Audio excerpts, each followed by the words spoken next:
সংক্ষিপ্ত রামায়ণ।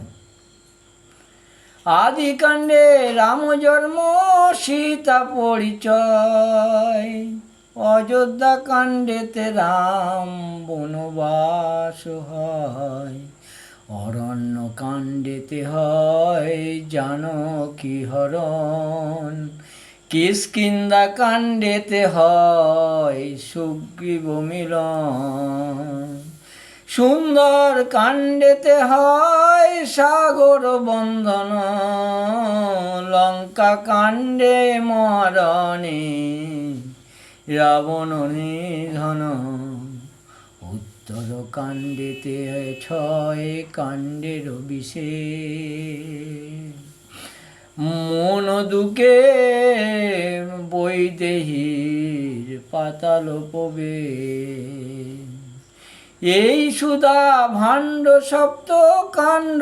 রামায়ণ, কবিবর কীর্তিবাস করেন রচন।